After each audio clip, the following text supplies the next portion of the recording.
Avez-vous déjà entendu une histoire dont le héros est une patate? Non? Mais pourtant une patate, c'est beau, c'est bon, tout le monde aime les patates. Cette patate aurait pu avoir une belle vie. Mais ça, c'était sans compter sur le vilain de l'histoire, la bactérie Dickeia dadanti. Imaginez-vous dans un jardin en plein automne. À vos pieds se trouve une patate, mais également une bactérie qui adore pourrir la vie des patates. Cette bactérie a en elle un manuel d'utilisation, avec un chapitre sur l'infection des végétaux. Ce manuel, appelé ADN, a la forme d'une microscopique pelote de laine et a des alliés qui peuvent modifier sa structure. Je vais vous présenter deux d'entre eux. Le bras droit, la topoisomérase 1, qui va détendre la pelote de laine, et le bras gauche, l'ADN gérase, qui va rendre cette pelote encore plus compacte.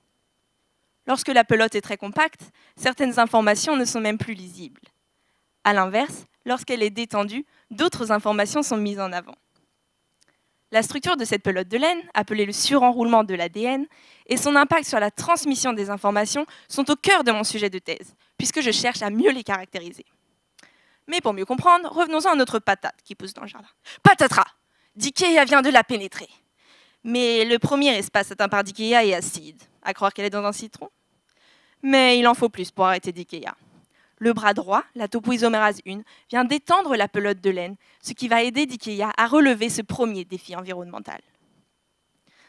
Oh, notre patate se sent patatrac. Oh, je me sens toute molle, je deviens marron, je pue. Oh purée, ça y est, les premiers symptômes de la maladie, la pourriture molle apparaissent. Mais encore un espoir, patate, garde la frite. Ta macération stresse Dickeia, car son environnement est une nouvelle fois modifié.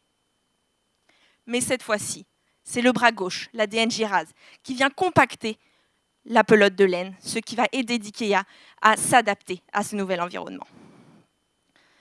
Les symptômes se généralisent chez notre patate. Mais il reste un ultime duel. Lors de sa dégradation, notre patate émet toutes sortes de molécules qui déstabilisent Dickeia. Nos patates peuvent-elles encore survivre? Mais une nouvelle fois, le bras droit va détendre la pelote de laine et Dickeia achève notre patate. Chaque année, des millions de végétaux sont atteints de la maladie de la pourriture molle provoquée par Dickeia dadanti. Mieux comprendre la structure de cette pelote de laine, le surenroulement de l'ADN, pourrait nous permettre de limiter ce nombre de cas, de peut-être sauver notre patate, mais surtout de limiter l'impact économique et écologique de cette maladie.